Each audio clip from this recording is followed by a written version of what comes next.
श्री गणेशाय नमः. श्री सरस्वत्यै नमः. श्री गुरुभ्यो नमः.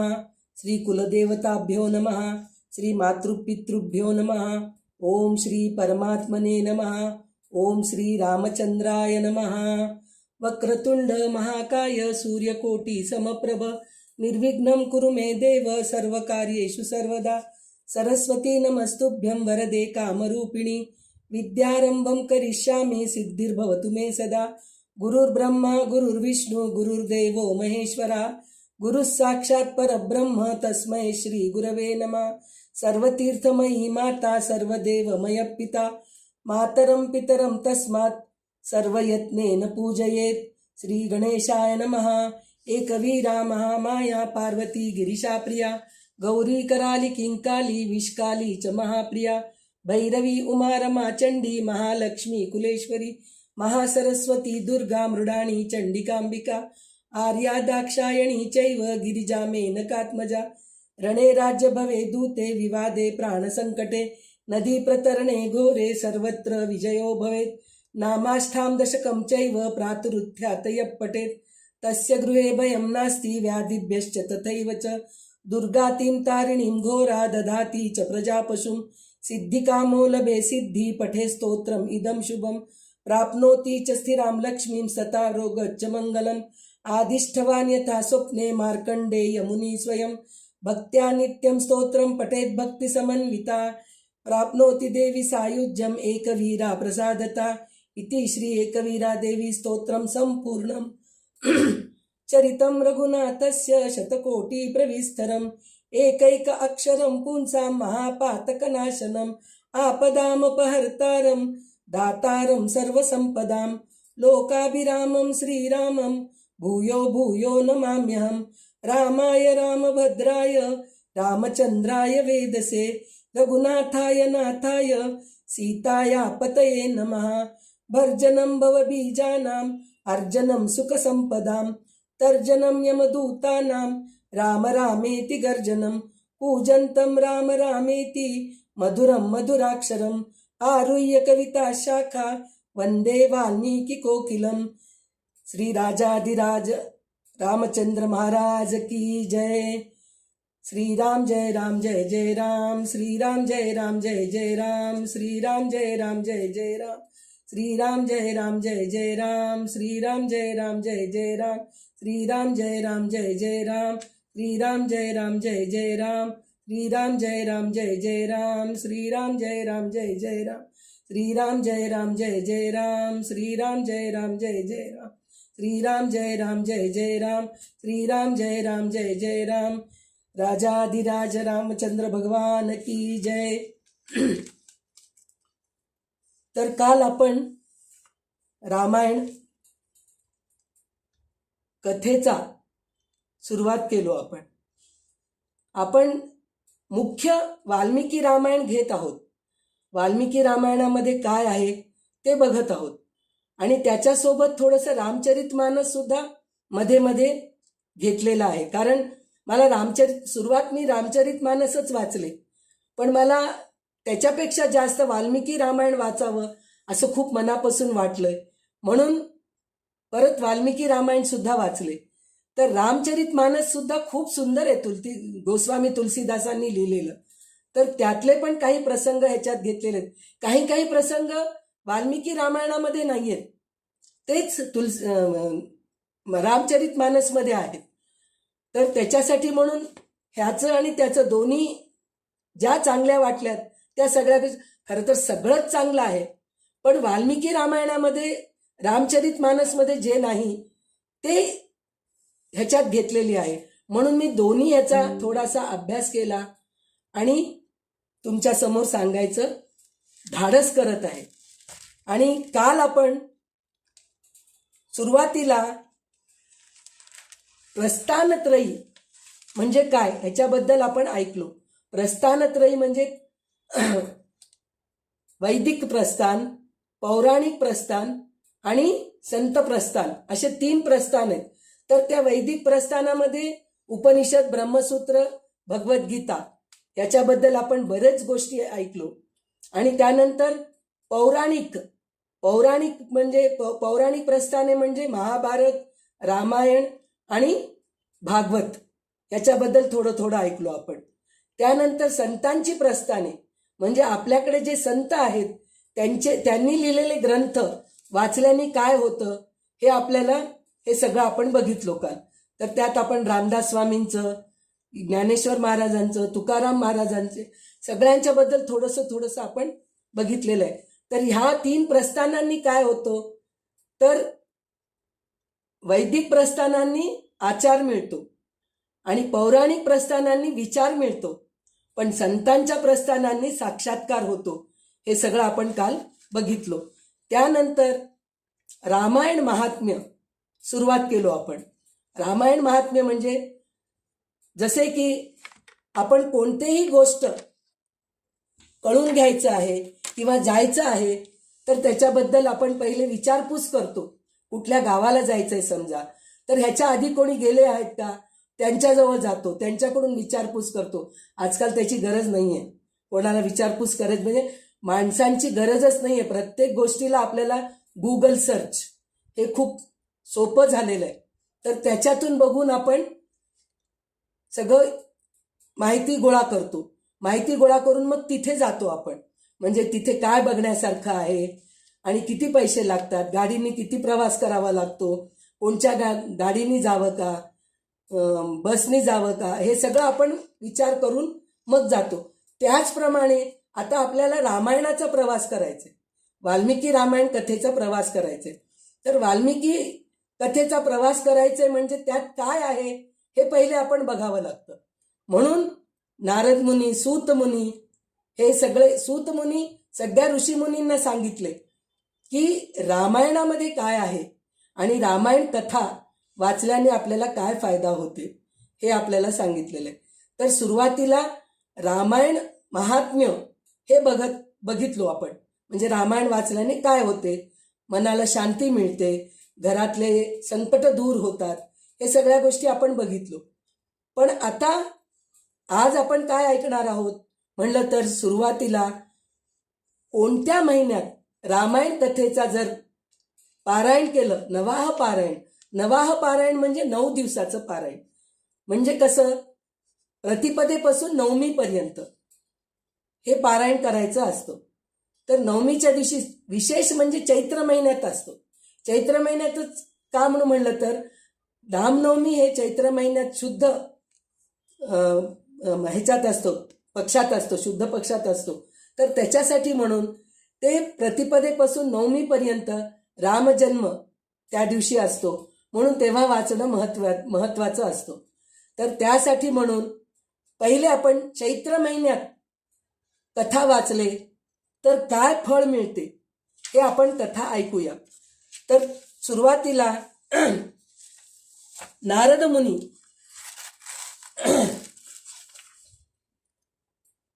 सगळ्या ऋषींना सांगतात, ऋषींना म्हणजे सनत कुमारांना सांगतात की रामायणाचा प्रादुर्भाव वाल्मिकी यांच्या मुखातून झाला आहे, म्हणून त्याचे श्रवण करावं.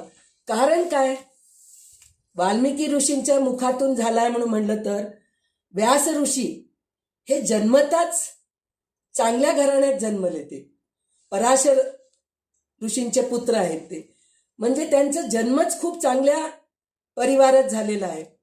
पण वाल्मिकी ऋषी जे आहेत की नाही हे पहिले दरोडेखोर होते. त्यांनी रामनामाचा जप करून, नारदांकडून उपदेश ऐकून, नारदांच्या मुखाने रामायण ऐकून त्यांनी स्वतः आपल्या संकल्पाने पूर्ण रामायण लिहिलेलं आहे. म्हणजे आपण सुद्धा दरोडेखोर नाहीत आपण, पण आपल्यामध्ये सुद्धा बऱ्याचशा गोष्टी चुकीच्या आहेत. काही चुकीच्या गोष्टी, काही चुकीप्रमाणे वागतो, असं आपल्यामध्ये पण बऱ्याचशा गोष्टी चुकीच्या होत असतात. त्यातूनच आपल्याला सुद्धा वाल्मिकी ऋषी घडायचं आहे. म्हणून नारद मुनी म्हणतात की वाल्मिकी यांच्या मुखातून झाला म्हणूनच तुम्ही रामायणाचे श्रवण करा, म्हणून सनत कुमारांना सांगतात. आणि कोणत्या वेळेस ऐकावं असं सनत कुमार विचारतात. कोणत्या महिन्यात ऐकावं, कोणत्या दिवशी ऐकावं असं विचारतात. आता आपण सुद्धा काहीतरी कार्यक्रम करायचे, लग्न करायचे, शुभ कार्य करायचे, तर आपण पुरोहितांना विचारतो ना की कोणत्या दिवशी करावं, कोणचं तिथी चांगलं आहे, हे आपण त्यांना विचारतो. मग आपल्याला ते पुरोहित सांगतात कोणत्या महिन्यात करायचं, काय नाही, कुठल्या तिथीला करायचं, किती दिवस करायचं, हे सगळं आपल्याला सांगतात. तर त्याचप्रमाणे नारद मुनी सांगतात की चैत्र महिन्यात वाचणे खूप महत्वाचे आहे. त्याचे कारण असे की कलियुगामध्ये कलिक नावाचा एक व्याध शिकारी राहत होता. तो अत्यंत दुराचारी होता. नेहमी परस्त्रियांवर ते वाईट नजर राहायची त्याची, आणि परधन चोरी करायचा, इतरांची निंदा करायचा, प्राण्यांना त्रास द्यायचा आणि ब्राह्मण गायींची हत्या करायचा, असे तो अनेक पापे करत होता. आणि त्याला एक दिवस असे करत असताना तो त्याचे रूप यमराजासारखे झाले, म्हणे भयंकर रूप झाले त्याचे. तर इथे सौरवीर नगरामध्ये एक भगवान विष्णूचे मंदिर होते. त्या मंदिरामध्ये ते मंदिर सोन्याने मढवलेले होते आणि त्याचं वैभव असे होते की त्या मंदिरामध्ये असलेल्या मूर्तीवरती जे अलंकार केलेले दागिने जे होते की नाही, ते सर्व सोन्यांचे होते आणि तिथले उपकरण सगळे चांदीचे होते. तर त्या कलिक नावाच्या व्याधाला त्या सर्व वैभवावरती वासना उत्पन्न झाली. ते पळवून न्यावं असं त्याला वाटले. पण तिथे एक ऋषी होते, उत्तुंग मुनी म्हणून, ते तपश्चर्या करत बसले होते. तर त्यांना पाहून तो म्हणला, हा माणूस अडथळा करतो आपल्याला, तर पहिले ह्याला मारावं, मग नंतर आपण हे सगळं धन लुबाडून घेऊन जावं, असं विचार करतो. तो करून तो उत्तुंग मुनी ऋषींच्या छातीवर पाय देतो आणि त्यांना मारण्यासाठी म्हणून खड्ग उचलतो आणि त्यांना मारायला जातो. त्याच वेळी उत्तुंग मुनी त्याला म्हणतात की तू मला व्यर्थ का मारतोयस? मी काय निरपराध केलो? मी काय अपराधच केलो? निरपराधी आहे मी अपराधच काही केलो नाही, तर तू का मारतोयस मला?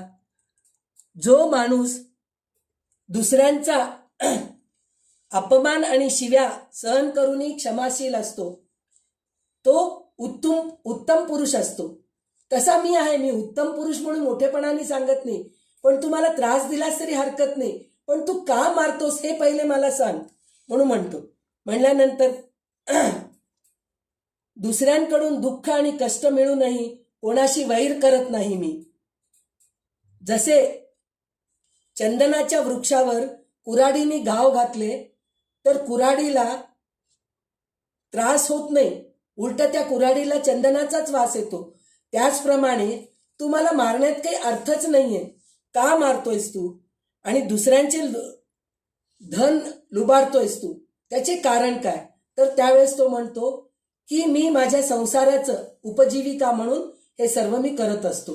धन लुबाडतो, चोरी करतो, ह्या अशा सगळ्या गोष्टी करतो म्हणून म्हणलं तर त्यावेळेस ते समजून सांगतात त्याला की अरे मूर्खा, तू हे जे करतोयस त्याचं जसं वाल्मिकी ऋषींना वाल्या कोळीला नारद मुनी म्हणतात ना, तुझे पापाचे भागीदार आहेत का विचारून ये म्हणून, तसेच हे सुद्धा म्हणतात की तू हे सगळं करतोयस पण तुझ्या पापाचे भागीदारी कोणी नसतात.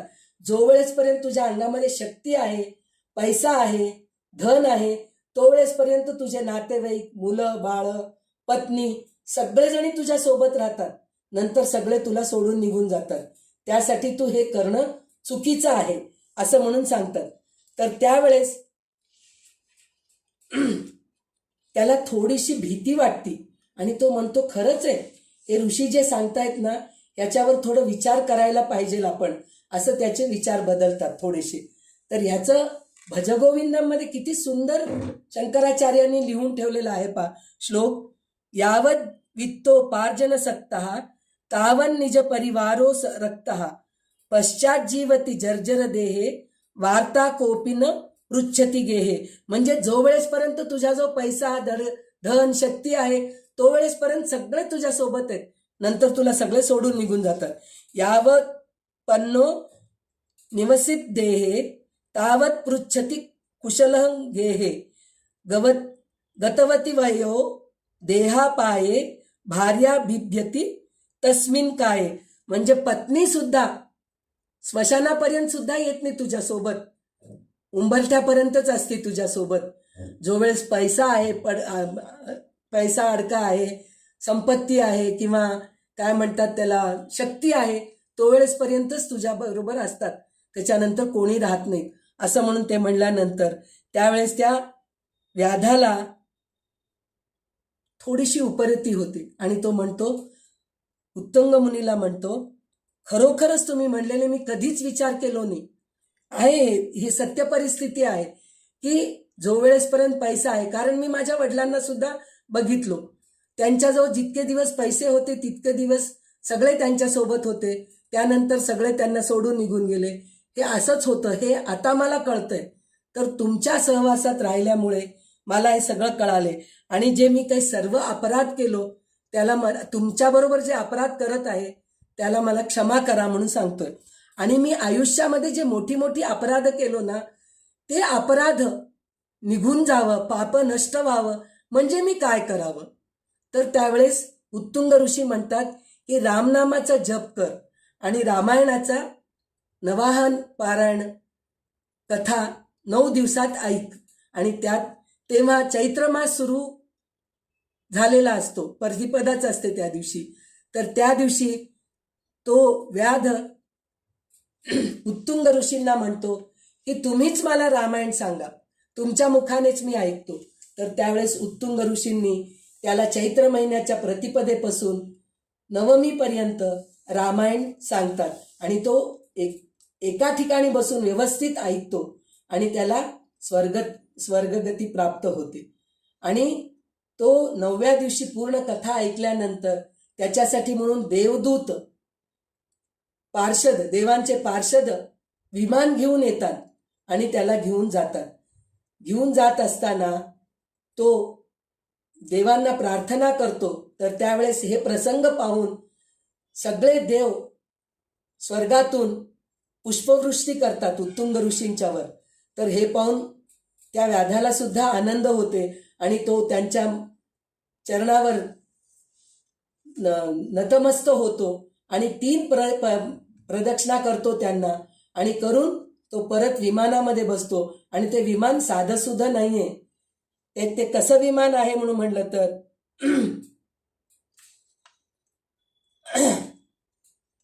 त्याच्यामध्ये अप्सरांनी भरलेले आहे, सगळे काही मनोवांछित भोगांनी युक्त ते दिव्य विमान होते म्हणे. त्या विमानात बसून श्रीहरीच्या धामाला जाऊन तो पोचतो.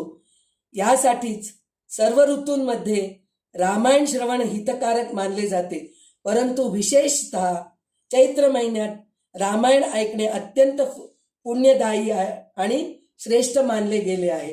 तर ह्याचं अजून एक आपल्याला काय कळतं, तर संतांच्या सहवासामध्ये संतांकडे एक क्षण जरी गेलो तर आपल्याला किती फायदा होतो बघा. तो सुद्धा याच्या अगोदर कितीतरी ब्राह्मणांना मारलेला आहे, गायींना मारलेला आहे, अनेक निरपराध माणसांवर ते अत्याचार केलेला आहे, पण त्याला कधीही ह्याची जाणीव झाली नाही की मी पाप करतोय, अपराध करतोय, ह्याची जाणीव झाली नाही.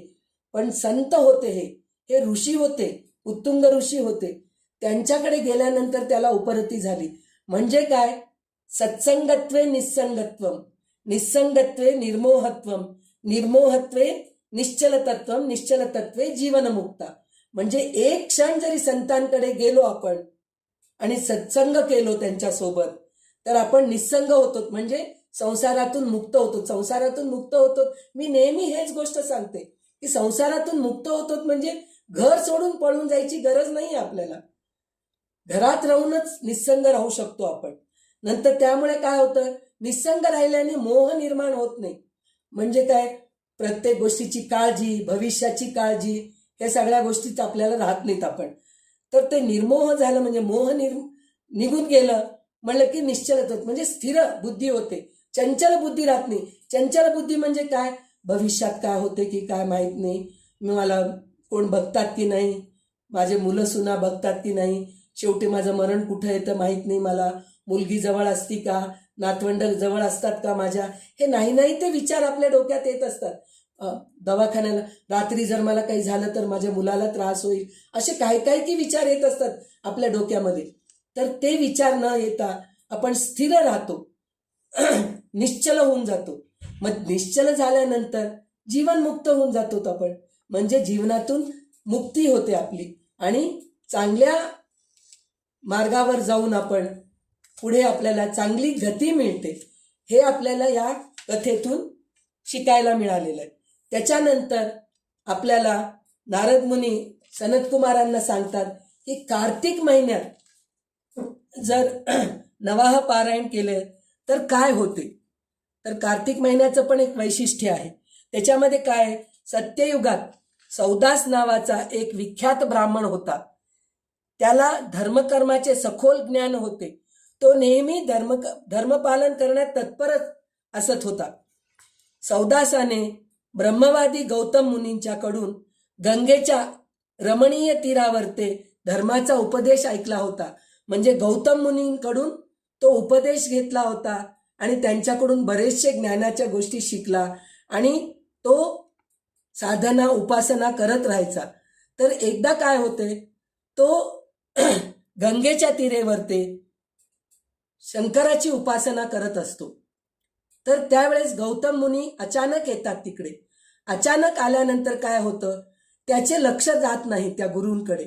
तो पूजेमध्ये उपासनेमध्ये दृढ असतो, म्हणजे करत असतो.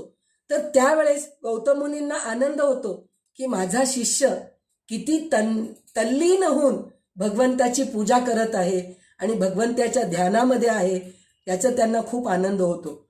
पण असं असतं ना की आपल्याला काही बोललं तर चालतं, पण आपल्या मुलांना कोणी काही बोललं, आपल्या नवऱ्याला कोणी काही बोललं की वाईट वाटतं की नाही आपल्याला. तसं शंकरांना वाटलं म्हणे. शंकरांचीच उपासना करत होता तो. तर शंकरांना असं वाटलं म्हणे की गुरु आले आणि गौतम जो ब्राह्मण आहे, सौदास जो ब्राह्मण आहे, तो गौतम मुनींच्याकडे दुर्लक्ष केलाय. तर त्याला ते शाप देतात. ते म्हणतात तुझा जन्म राक्षस योनीत हो, असं म्हणून त्याला शाप देतात. तर त्यावेळेस त्या सौदास मुनी ऋषी ब्राह्मणाला खूप वाईट वाटते आणि तो गौतम मुनींच्या शरणात जाऊन त्यांना प्रार्थना करतो की मी काय करू, असं म्हणून विचारतो तो.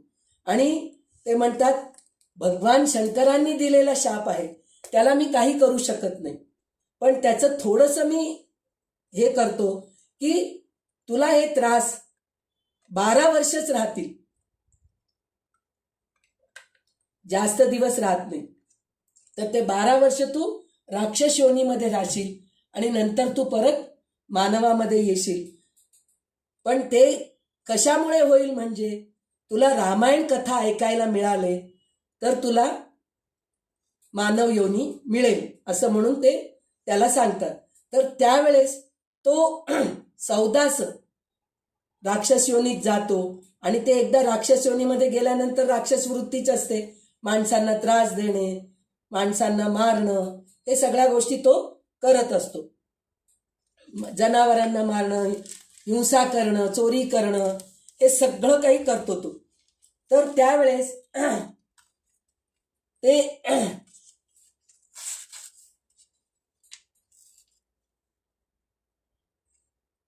एके दिवशी तो नर्मदा नदीच्या तीरावर जाऊन पोचतो. तिथे गर्ग नावाचे ऋषी येतात. तर तिथे गर्ग नावाचे ऋषी जे आहेत की नाही, तिथे तपश्चर्या करत बसलेले असतात. ते शंकराची पूजा करत असतात, विश्वनाथाची स्तुती करत असतात. ओम नमस्ते अस्तु भगवान विश्वेश्वराय महादेवाय त्र्यंबकाय त्रिपुरांतकाय त्रिकालकालाग्निकालाय कालाग्निरुद्राय नीलकंठाय मृत्युंजयाय सर्वेश्वराय सदाशिवाय श्रीमन महादेवाय नमः, असं म्हणून पहिले शंकराची पूजा करतात. नंतर रामाच्या ह्याच्यात तल्लीन होऊन जातात, ते रामनामाच्या ह्याच्यात तल्लीन होतात आणि ते रामनामाचं जप करत असतात.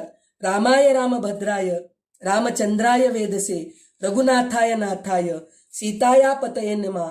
श्रीराम राम रघुनंदन राम राम, श्रीराम राम भरताग्रज राम राम, श्रीराम राम रणकर्कश राम राम, श्रीराम राम शरणं भव राम राम, श्रीरामचंद्र चरणो मनसा स्मरामि, श्रीरामचंद्र चरणो वचसा गृणामि, श्रीरामचंद्र चरणो शिरसा नमामि, श्रीरामचंद्र चरणो शरणं प्रपद्ये.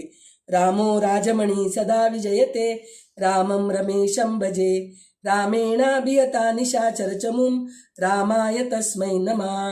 रामान्नास्ति परायणं परतरं, रामस्य दासोऽस्म्यहं, रामे चित्तलयः सदा भवतु मे, भो रामामुद्धर. राम रामेति रामेति रमे रामे मनोरमे, सहस्रनाम तत्तुल्यं रामनाम वरानने. असं म्हणून ते रामाच्या जपामध्ये तल्लीन झालेले असतात.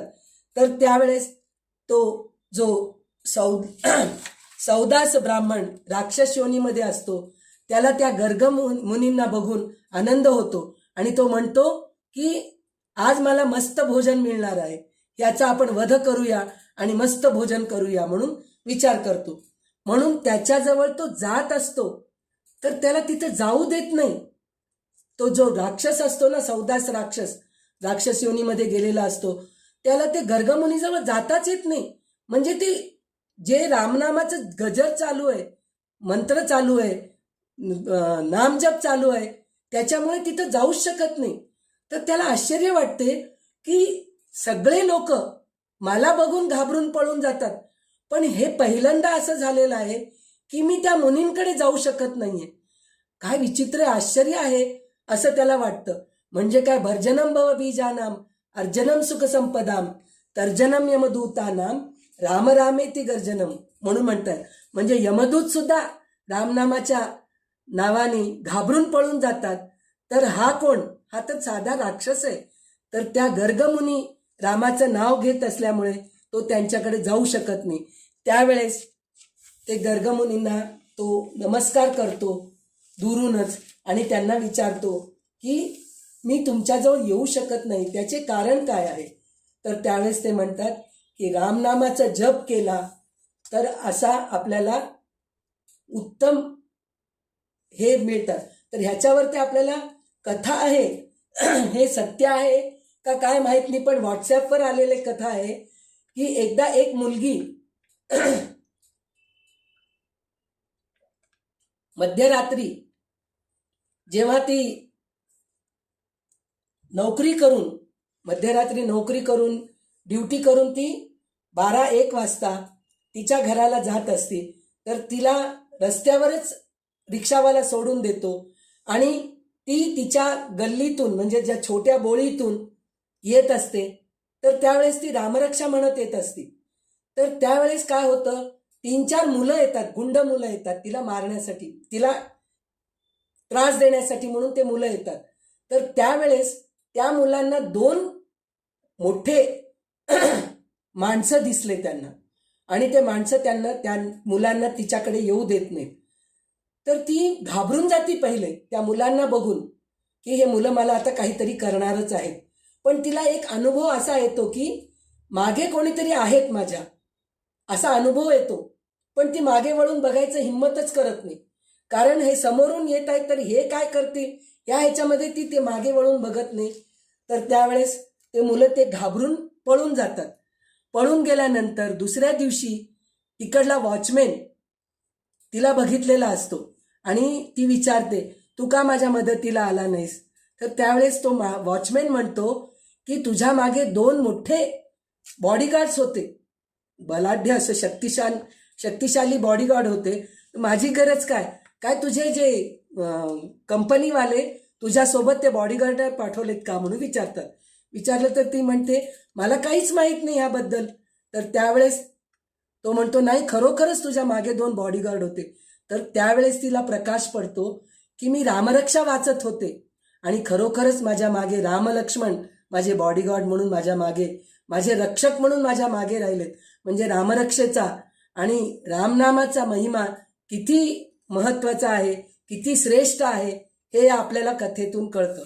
मग त्यावेळेस नेहमीप्रमाणेच कार्तिक महिना चालू असतो, तर त्यावेळेस तो 14 राक्षस योनीमध्ये आलेला ब्राह्मण तो गर्गमुनींना प्रार्थना करतो की तुम्ही मला हे रामायण कथा सांगा.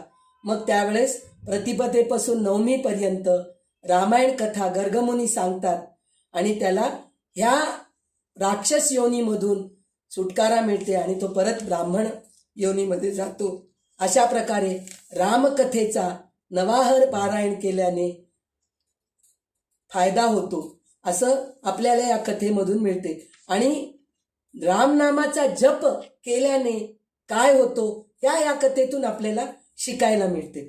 त्याच्यानंतर काय होतं, मग नारद मुनी सनकादी ऋषींना सांगतात की माघ महिन्यात सुद्धा जर तुम्ही नवाह पारायण जर केलं रामायणाचं तर त्याच्यात एक वेगळेच महत्त्व आहे म्हणून सांगितलं.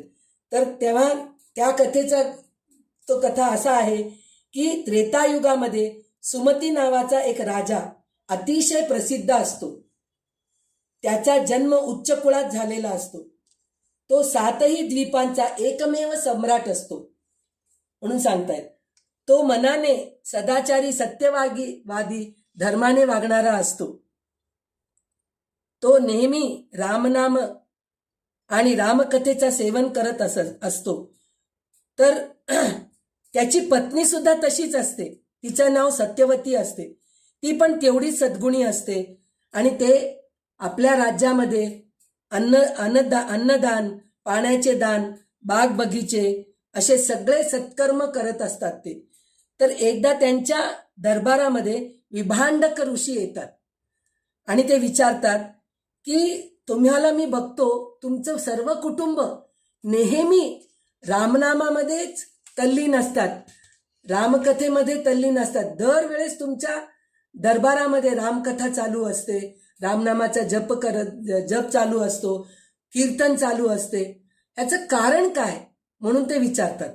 विचारलं तर त्यावेळेस तो म्हणतो की मी गेल्या जन्मी मालती नावाचा एक शूद्र होतो म्हणून सांगतो तो. आणि नेहमी मी कुकर्मी राहतो आणि चुगली करणे हे माझं मुख्य गुण होते. सगळ्यांच्या चुगल्या करत होतो मी आणि धर्मद्रोह करत होतो, देवांचा तिरस्कार करत होतो, मंदिरातील द्रव्य चोरी करत होतो आणि गोहत्या, ब्रह्महत्या हे सगळे पाप मी करत होतो. आणि एकदा काय होते की मला भूक लागलेली असती म्हणून मी माणसांचाही मांस खात होतो. तर एकदा भूक आणि तहानेने व्याकुळ होऊन एका वनात गेलो होतो.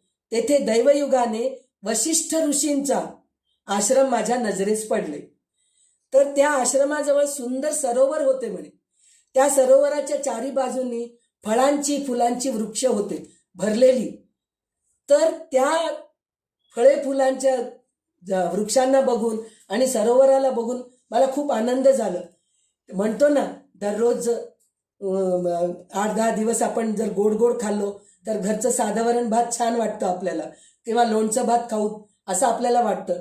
त्याचप्रमाणे त्याला वाटलं की रोज नरमास खात आहे, गोहत्या करत आहे, त्याच्यापेक्षा मला आज झाडांची फळे खायला मिळतील आणि सुंदर सरोवरामधलं पाणी प्यायला मिळतंय, तर आपण इथेच राहूया असं विचार करून तो तिथेच राहतो. राहून तिकडले पाणी सरोवरामधलं पाणी पितो, तहान भागवतो आणि भूक भागवण्यासाठी म्हणून तिकडल्या वृक्षांची फळे तोडून खातो. आणि नुसतं तोडून खात नाही, शेवटी वृत्ती राक्षस वृत्ती, शूद्र वृत्ती, झाडांची फांद्या पण तोडून टाकत राहतो. आणि त्याच वेळेस तिथे एक स्त्री, काली नावाची स्त्री येते. आणि ती स्त्री कोण असते म्हणलं तर ती पण पापिणी असते, ती पण चुगली करत असते आणि ती क्रोधाच्या वशात तिच्या पतीचा वध केलेली असते. त्यामुळे तिच्या घरचे लोक तिला हकलून देतात, बहिष्कार घालतात तिच्यावरती. आणि ती काली नावाची जी स्त्री आहे ना ती पण ह्या वनामध्ये येते योगायोगाने. आणि येऊन ह्या मालती नावाचा जो राक्षस म्हणजे शूद्र असतो त्याच्याबरोबर पती पत्नी सारखा व्यवहारात ती राहते. आणि त्यावेळेस काय होतं तर तिथे दैवयोगाने वशिष्ठ ऋषींच्या पवित्र आश्रमामध्ये माघ महिन्यामध्ये रामायणाचे नवाह पारायण चालू असते. तर ते त्यांच्या मनात नसते ऐकायचे, बिलकुल ऐकायचं नसतं त्यांना, पण ते कानावर म्हणतात ना लाऊडस्पीकर. आता सकाळी सकाळी पहा आपल्याजवळ सुद्धा देवळांमध्ये विष्णू सहस्रनाम भजन वगैरे लावतात. काही लोक म्हणतात आम्हाला सकाळी सकाळी डिस्टर्ब होतो, मनात इच्छा नसते पण तरी सुद्धा कानावर पडतं. कानावर पडल्यामुळे काय होतं ते पाठ होऊन जातं, मग ते आपण म्हणायला लागतो, असंही होतं. त्याचप्रमाणे त्यावेळेस लाऊडस्पीकरची वगैरे गरज नव्हती. ऋषीमुनी म्हणजे एवढे हे होते की त्यांच्या मुखातून जे आवाज निघत होते ते गरजच नाही लाऊडस्पीकरची. तसंच मी सुद्धा म्हणते की मला कधी पण कुठल्याही कार्यक्रमामध्ये स्तोत्रपठण करा म्हणले तर मला माईकची गरज नाही असे मी नेहमी म्हणत असते. कारण मी पण तशीच आहे, माझा आवाज पण तितकाच मोठा आहे. मला लाऊडस्पीकरची गरज म्हणजे म्हणून ऋषीमुनी म्हणून नाही, पण माझा आवाज तसा आहे म्हणून मी सांगते आहे. तर त्याप्रमाणे ते ऋषीमुनी रामायणाचे नवाह पारायण माघ महिन्यात करत असतात.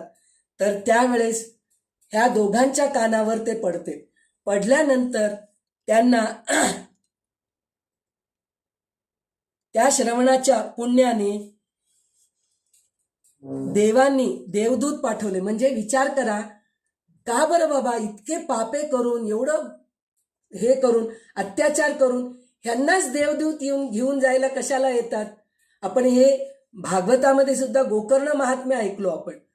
तर ते धुंदुककारीला सुद्धा देवदूत येऊन घेऊन जातात. तर आजूबाजूचे सगळे ऋषी मुनी सगळे विचारतात गोकर्णाला की आम्ही सुद्धा ऐकलो त्याच्याबरोबर, पण त्यालाच का देवदूत येऊन घेऊन गेले, आम्हाला का नाही नेत. तसं आपल्यालाही वाटतं की हा इतका अत्याचारी पापी आहे, हिंसा केलेला आहे, तर ह्यांना घेऊन जाण्यासाठी म्हणून देवदूत का येतात. त्याचं कारण असं आहे ते दुसऱ्या ठिकाणी विचार करत नाहीत, तल्लीन होऊन पूर्ण रामायण ऐकत असतात. आपलं तसं नसतं हो. आपण डोळ्यासमोर सगळे प्रवचनकार दिसतात, सगळे तिथं जे अलंकार केलेले असतं, किती छान फुलांनी केलेत बरं का, रामाची मूर्ती खूप सुंदर होती हो. आणि जेवणाचं मुख्य म्हणजे काय, प्रसाद खूप छान होतो हो. छान बेसनाचे लाडू होते, परत काय म्हणलं तर मस्त गोपाळकाला केला होता हो, काय मस्त लोणचं कोण आणले माहीत नाही, पण त्यात घातलेलं लोणचं मस्त चविष्ट होते. म्हणजे ह्या गोष्टीकडे आपलं लक्ष असतो, आपण कथेमध्ये तल्लीन होत नाहीत, म्हणून भगवंत आपल्याला घेऊन जायला येत नाहीत. तर तेवढं कथा आपण तल्लीन होऊन जर ऐकले तर भगवंत खरोखर आपल्याला सुद्धा देवदूत पाठवतात. पण तेवढी योग्यता प्राप्त माझ्यामध्ये तर नाही.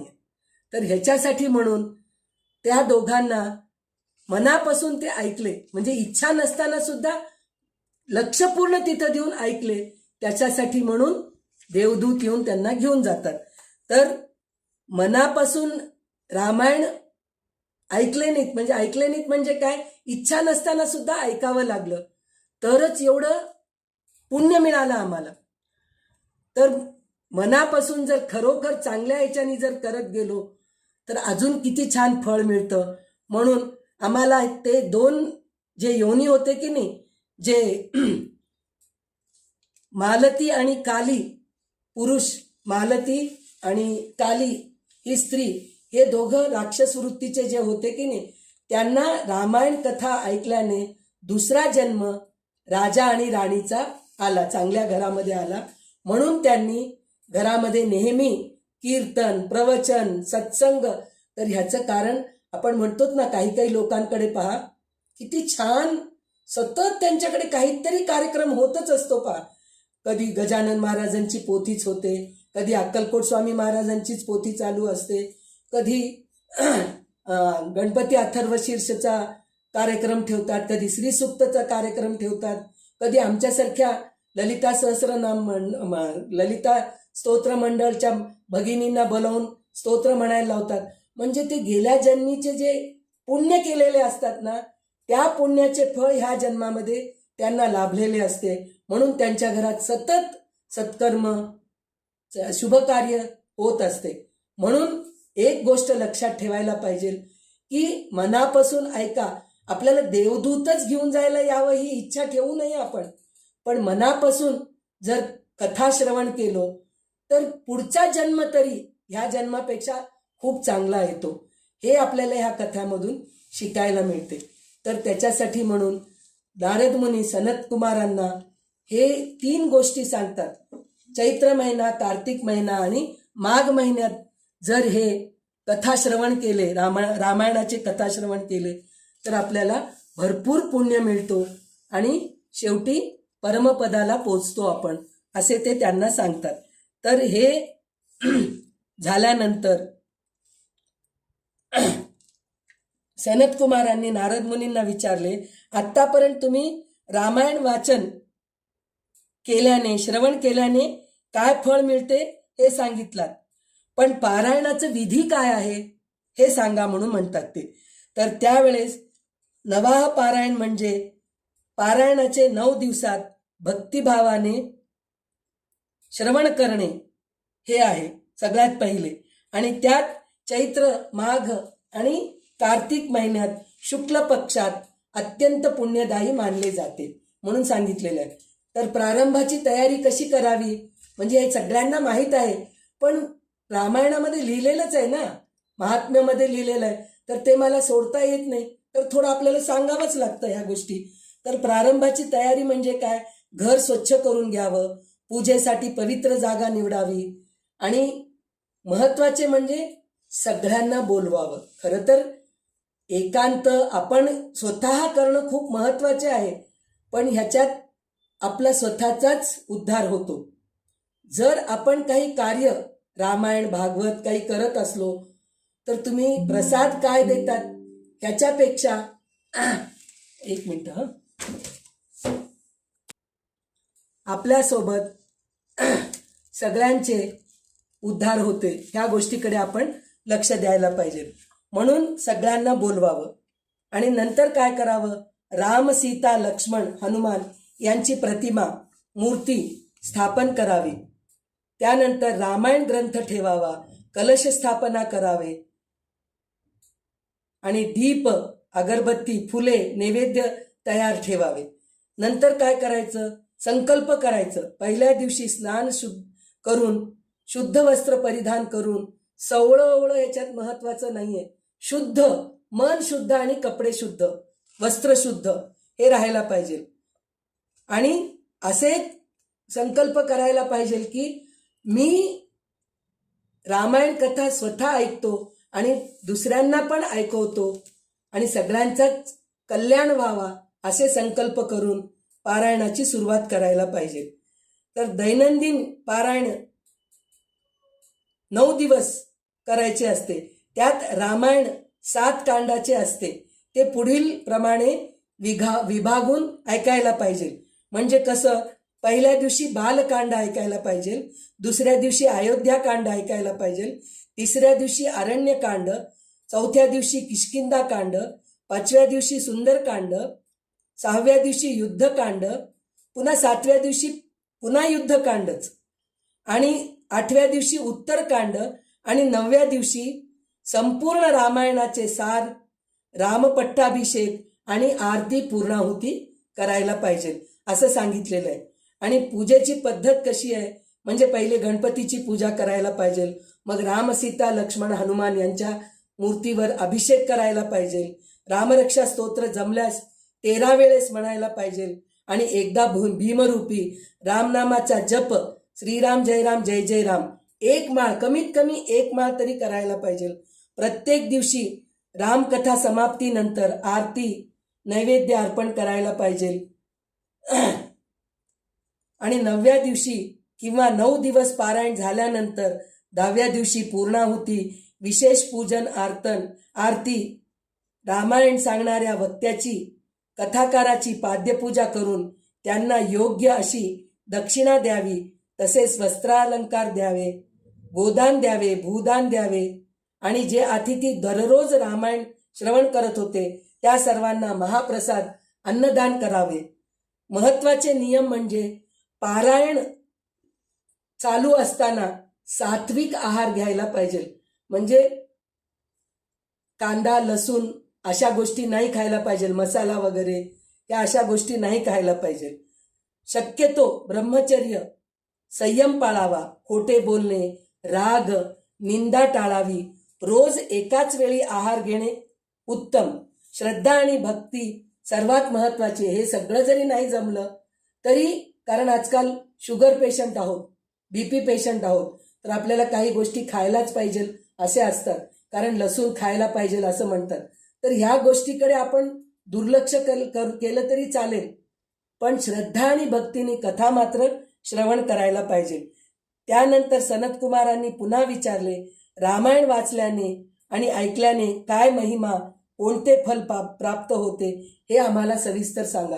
हे आपण महात्म्य ऐकलो म्हणजे काय, रामायण महात्म्य ऐकल्याने, रामायण ऐकल्याने कोणाकोणाचे उद्धार झाले ही कथा आपण ऐकलो, पण कोणते फल प्राप्त होते ते विचारले त्यांनी. तर रामायण वाचल्याने आणि ऐकल्याने मन शुद्ध व शांत होते, संकटे दूर होतात, धर्म अर्थ काम मोक्ष प्राप्त होतात. या जन्मात केलेल्या सर्व पापांपासून तो तत्काळ मुक्त होतो. तसे शरीराचा अंत झाल्यावर तो आपल्या 7 पिढ्यांसह मोक्षाचा अधिकारी होतो. म्हणजे आपण एकटे ऐकतो तर 7 पिढ्यांचे उद्धार सुद्धा आपण करतो. जे लोक दररोज रामाचे कीर्तन ऐकतात त्यांना तीर्थयात्रा, गोदान, तपस्या किंवा यज्ञ करायची आवश्यकताच नाही म्हणून सांगितलेलं आहे. म्हणजे नुसतं तुम्ही रामनामाचा जप करू लागलात, मी तीर्थयात्रा करू शकले नाही, याचं वाईट वाटून घ्यायची गरजच नाहीये. एक रामनामाच्या जपामध्ये सगळं काही पुण्य आपल्याला लाभतं. त्यातलं त्यात चैत्र, माघ आणि कार्तिक महिन्यात रामायणाची अमृतमय कथा नवाह पारायण रूपाने जो ऐकतो किंवा वाचतो, श्री रामकृपेने सद्गती प्राप्त होते. तो सर्व पापापासून मुक्त होऊन भगवान विष्णूच्या लोकात वैकुंठात जातो म्हणून सांगितलेले. आणि त्यातलं त्यात विशेष म्हणजे अधिक महिन्यात ऐकलं तर अधिक पुण्य मिळतं. आणि अधिक महिन्याला आपण मलमासही म्हणतो आणि पुरुषोत्तम मासही म्हणतो. पुरुषोत्तम म्हणजे कोण, भगवान श्रीरामचंद्र, मर्यादा पुरुषोत्तम आहेत ते. त्यांची कथा ऐकणं खूप महत्वाचे आहे, तर विशेष आहे. त्याच्यासाठी म्हणून अधिक महिन्यात आपण वाल्मिकी रामायण ऐकायलाच पाहिजे असं सांगितलेलं आहे. येथे रामकथा महात्म्याचे 5 अध्याय पूर्ण झालेले आहेत बरं का. एका दिवस काल आणि आजच्यापर्यंत 5 अध्याय पूर्ण झाले. आपण आता वाल्मिकी रामायणाच्या कथेला सुरुवात करू. तर वाल्मिकी रामायणामध्ये एकूण 7 स्कंद आहेत. बालकांड, अयोध्याकांड, अरण्यकांड, किष्किंधाकांड, सुंदरकांड, युद्धकांड आणि उत्तरकांड असे 7 कांड आहेत, स्कंद आहेत. आणि सुमारे 500 ते 550 अध्याय आहेत त्याच्यामध्ये. आणि सुमारे श्लोक 24,000 आहेत. म्हणून वाल्मिकी रामायण हे महान आदिकाव्य मानले जाते. तर हे झाले. आता आपण वाल्मिकी रामायणाचं महत्व ऐकलो, आपण महात्म्य ऐकलो. आता रामचरित मानसाचे पण थोडंसं आपण महात्म्य ऐकूया. तर ते रामचरित मानस हे महान ग्रंथ गोस्वामी तुलसीदास यांनी रचलेले असून त्याचे महत्व अत्यंत गूढ आणि पवित्र आहे, कल्याणकारी आहे. रामचरित मानसाचा महिमा कलियुगात सर्वोत्तम साधन भगवान नामस्मरण, कथा श्रवण हेच श्रेष्ठ मानले जाते. रामचरित मानस आणि वाल्मिकी रामायणामध्ये एक थोडासा फरक काय म्हणून म्हणलं तर, वाल्मिकी रामायण आपण कधी पण पहा, कोणतेही ग्रंथ घेऊ दे, शिष्य आणि गुरु यांचा संवाद असा आपण ऐकलेले आहोत. पण वाल्मिकी रामायणामध्ये लवकुशांनी सगळ्यांना सांगितलेलं रामायण आहे. आणि रामचरित मानस जे आहे की नाही ते शंकरांनी पार्वतीला सांगितलेले आहे. इथे सुद्धा 2च व्यक्ती आहेत, सांगणारे आणि ऐकणारे. पण प्रत्येक ग्रंथामध्ये आपण शिष्य आणि गुरु यांचा बघितलो आणि भगवद्गीतेमध्ये भगवंत स्वतः अर्जुनाला सांगितलेलं ऐकलो. पण हे जे आहे की नाही, लवकुशांनी वाल्मिकी रामायण सांगितलेले आहे आणि रामचरितमानस शंकरांनी पार्वतीला सांगितलेले आहे, असे वर्णन आहे रामचरितमानसमध्ये.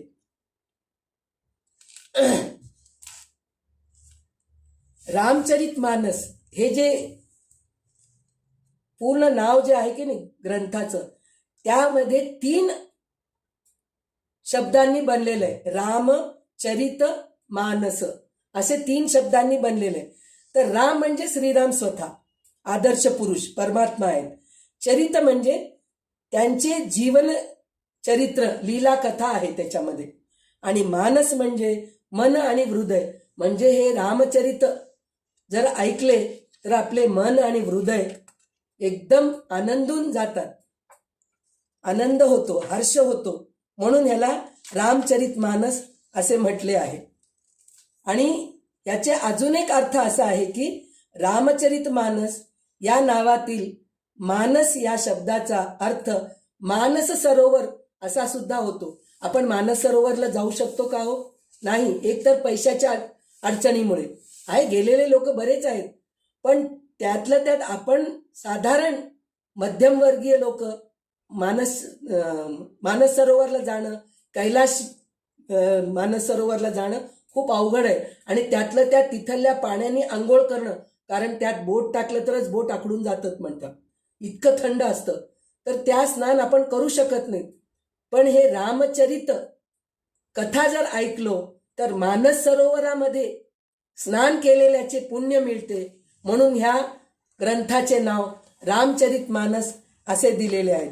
तर आपल्याला गीता महात्म्यामध्ये, गीता वाचन झाल्यानंतर आपण गीता महात्म्य वाचतो की नाही, त्याच्यामध्ये एक श्लोक असा आहे, मलनिर्मोचनम पुंसाम जलस्नानम दिने दिने सत्कृत गीता अंबसी स्नानम संसार मलनाशनम.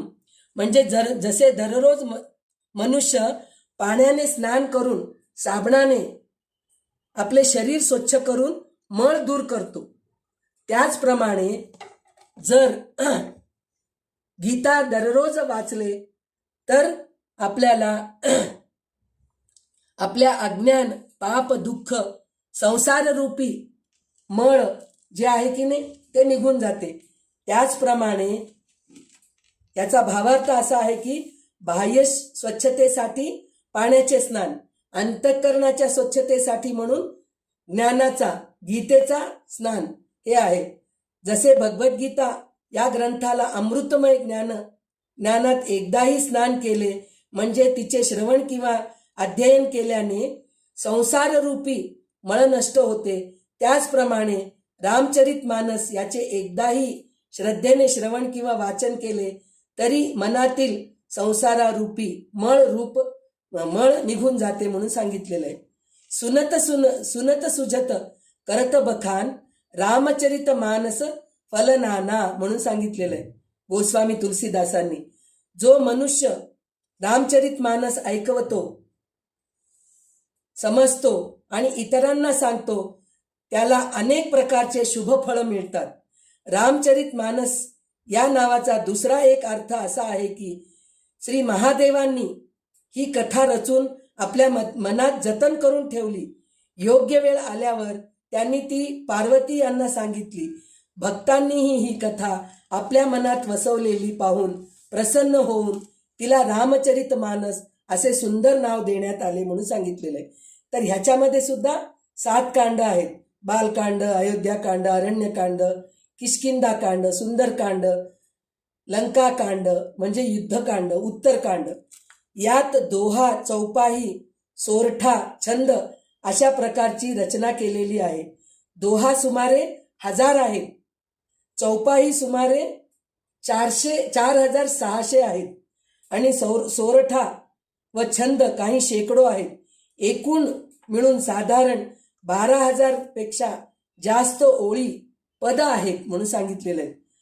आपण वाल्मिकी रामायण आणि रामचरित मानस ग्रंथामध्ये किती अध्याय आहेत, किती कांड आहेत हे सगळे बघितलो, किती श्लोक आहेत हे सगळं माहिती करून घेतलो आणि त्या दोन्ही ग्रंथांचा महिमा काय आहे हे सुद्धा ऐकलो.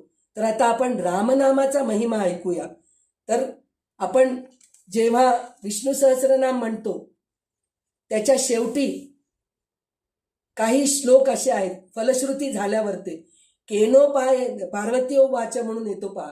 केनोपायेन लघुनाम विष्णोर्नाम सहस्रकम पठ्यते पंडिते नित्यम स्तोत्रमिच्छाम्यहम प्रभो म्हणून शंकरांना ती विचारते. तर त्यावेळेस ईश्वरो वाच शंकर म्हणतात श्रीराम राम रामेती रमे रामे मनोरमे सहस्रनाम तत्तुल्यम रामनाम वरानने. तर इथे पार्वती प्रश्न हिमालयावर शांत वातावरणामध्ये परमेश्वर शिव ध्यानमग्न बसलेले होते तेव्हा त्यांच्या ओठावर एकच नाव राम राम करून चालू असते. हे पाहून ती विचारते की आपण परमेश्वर आहात. कोणाचं तरी हे ऑन झालेलं आहे बघा.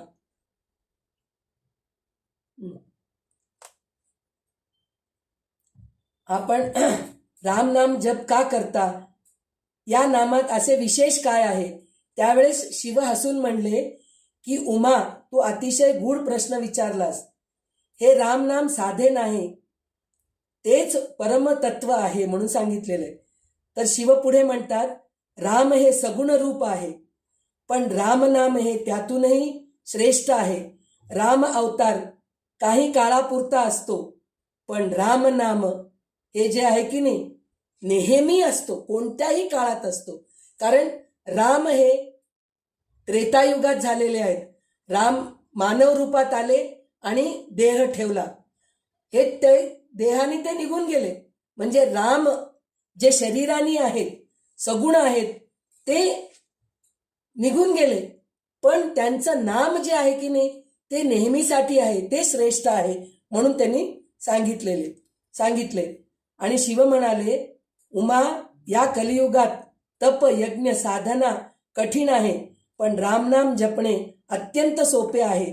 म्हणून रामनाम हेच कलियुगातील श्रेष्ठ साधन आहे.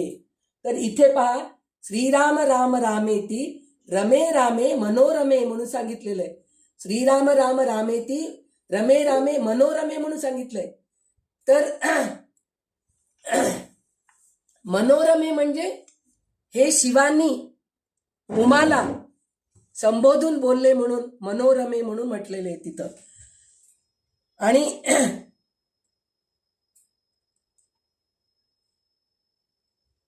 ती सुंदर मुखानी आहे म्हणून तिला मनोरमा म्हणूनही उल्लेख दिलेला आहे. आणि ते म्हणतात की रामनाम हाच माझा प्राण आहे म्हणून म्हणतात.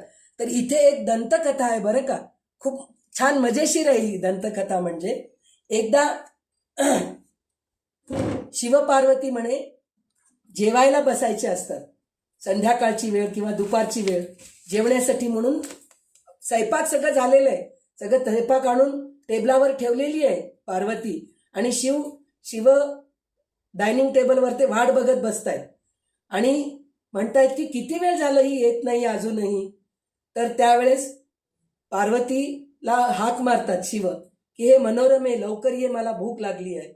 तर त्यावेळेस पार्वती म्हणती एक 10 मिनिटं थांबा, माझं विष्णू सहस्रनाम वाचायचं राहिलंय, ते मी वाचून मी येते.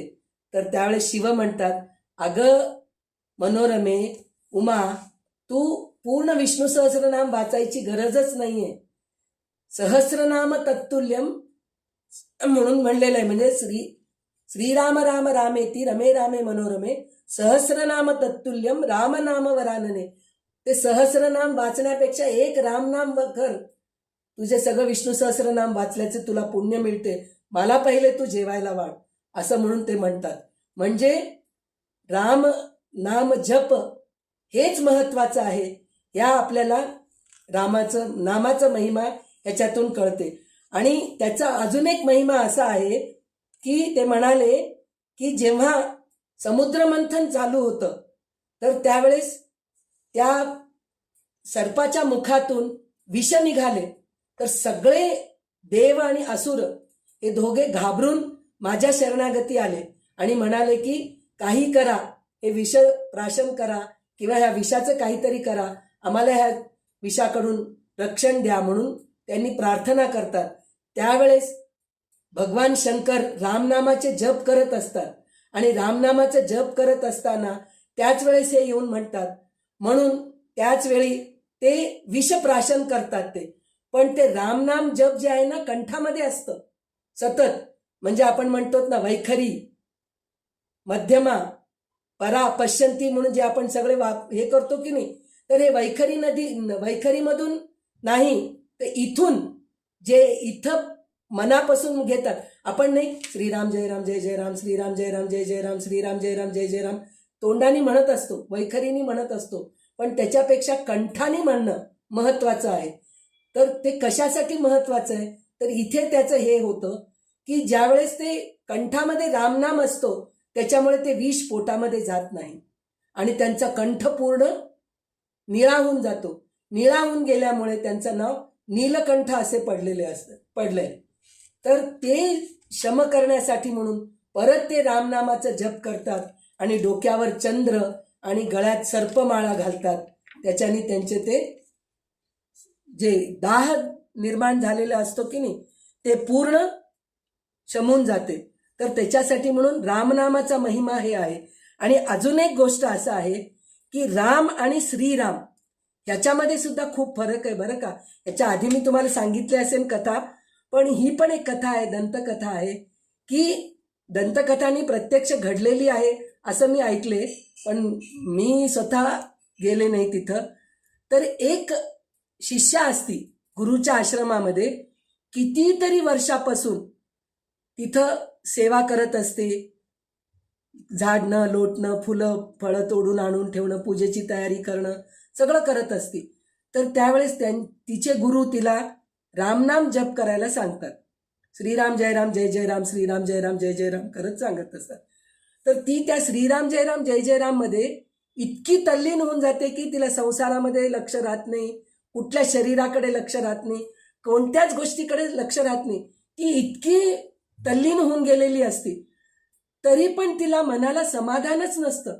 काय करावं बाबा. मग एकदा ती स्वतः गुरूंकडे जाते आणि ती म्हणते की तुम्ही मला सांगितल्याप्रमाणे मी श्रीराम जय राम जय जय रामचं जप करतीये, पण मला काही समाधान मिळत नाही. खरं तर मी संसारातून मुक्त झाले, मला शरीराचं काही लक्ष नाही. आपल्याला सतत शरीराकडेच लक्ष असतं. हे दुखतंय, ते दुखतंय, हे खावं वाटतंय, ते खावं वाटतंय, फिरायला जावं वाटतंय, इकडं जावं वाटतं, तिकडं जावं वाटतं, हे सगळं आपल्या मनात चालू असतं. पण तिला त्या कोणत्याच गोष्टीची इच्छा नसते. तरी पण मन समाधान नाहीये तिचं. बाह्य रूपाने ती सगळ्या गोष्टीतून मुक्त झालेली आहे, पण आंतरिक शांती जी आहे ना ते तिला मिळत नसतं. तर त्यावेळेस ती गुरूंना म्हणते की मला आंतरिक शांती मिळत नाहीये. तर त्यावेळेस ते गुरु म्हणतात की नुसतं तू रामाचा जप कर म्हणून म्हणतात.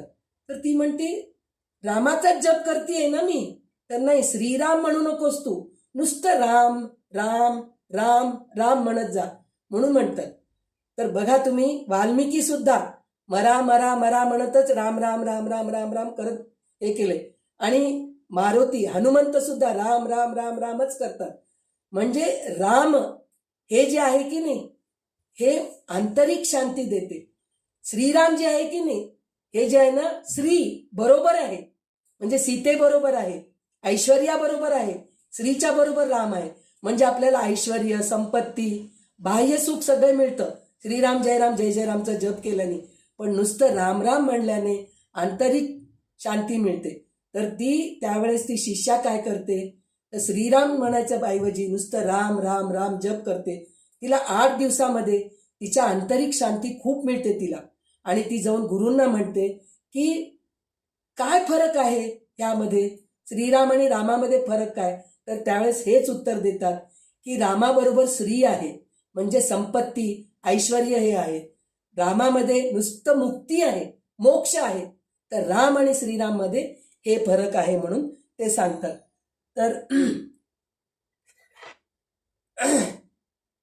आतापर्यंत आपण रामनामाचे, रामायणाचे सगळं महत्त्व बघितलो. आता आपण श्रीरामांचा अवतार याच्याबद्दल बघायचं आहे आपल्याला. आणि रावणाचा राक्षसी वृत्तीमध्ये का जन्म झाला हे सुद्धा आपल्याला बघायचं आहे. तर राजा मनू हे सूर्यवंशाचे आहेत, इक्ष्वाकू वंशाचे. त्याच वंशात राम जन्मले. तर हे मनू आणि शतरूपा हे दोघे राजा राणी म्हणून ब्रह्माच्या ह्याच्यानी जन्मलेले आहेत.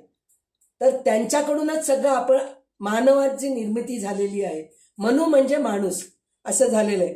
पण राजा मनूला आणि शतरूपाला एकदा अशी इच्छा होते की अनेक संतती आणि काय म्हणतात प्रजा उत्पत्ती आम्ही केलो, पण आम्हाला प्रत्यक्ष भगवंत आमच्या घरी यावं, आमच्या उदरात यावं अशी शतरूपाची इच्छा झाली. आणि त्या इच्छेमुळे भगवान खूप आनंदी होतात. लोक काय विचारतात की मला संपत्ती द्या, घर द्या, गाडी द्या, बंगला द्या, हे सगळं विचारतात. पण शतरूपा विचारते की माझ्या गर्भामध्ये तुम्ही स्वतः जन्म घ्या. तर त्यावेळेस भगवान म्हणतात की पुढच्या जन्मी तुम्ही दशरथ आणि कौशल्या याच्यात तुमचा जन्म होईल आणि त्या जन्मी तुम्हाला मी राम म्हणून तुमच्या पोटी जन्मेन आणि माझा अवतार मनुष्य रूपात होईल आणि ते धर्मकार्यासाठी म्हणून होईल असे म्हणून त्यांना आशीर्वाद देऊन निघून जातात ते. तर त्यामुळे ते रामांचा जन्म झाला अशी एक कथा आहे. आणि दुसरी कथा अशी आहे की नारद कठोर तपश्चर्या करून कामावरते म्हणजे वासनांवरते, इच्छांवरते विजय प्राप्त केले त्यांनी. आणि त्यांना असं वाटतं की आता मला कोणत्याच गोष्टीची इच्छा नाहीये, वासना नाही, असं त्यांना थोडासा अहंकार येतो. तर त्यावेळेस भगवान विष्णू त्यांची परीक्षा बघण्यासाठी म्हणून एक लीला करतात. त्या लीलेमध्ये काय असतं, एक सुंदर राजकन्येचा स्वयंवर निर्माण करतात. आणि त्या स्वयंवरामध्ये नारद मुनींना जायचा योग येतो. तिथे गेल्यानंतर त्या राजकन्येला बघून नारद मुनींना इच्छा होते म्हणे की हिच्यासोबत स्वयंवरात मी जिंकून हिच्यासोबत मी विवाह करावं म्हणून. तर त्यावेळेस नारद मुनी भगवंतांकडे जातात. कारण नारद मुनी हे जे आहेत की नाही ते ऋषींच्या वेशामध्ये आहेत. खरं पाहिलं तर वेश बाह्य जे सुंदरता रूप वगैरे आहे ना ते काही कामाचं नाही. हे नारद मुनींना त्यावेळेस कळालेलं नाही. ह्याचं काय आहे म्हणून म्हणलं तर ज्यावेळेस विश्वामित्र ऋषी राम आणि लक्ष्मणांना जनकपुरी मिथिला नगरीमध्ये घेऊन गेले त्यावेळेस हे सुद्धा ऋषिकुमारांसारखेच होते, ब्रह्मचर्याचे पालन करत होते.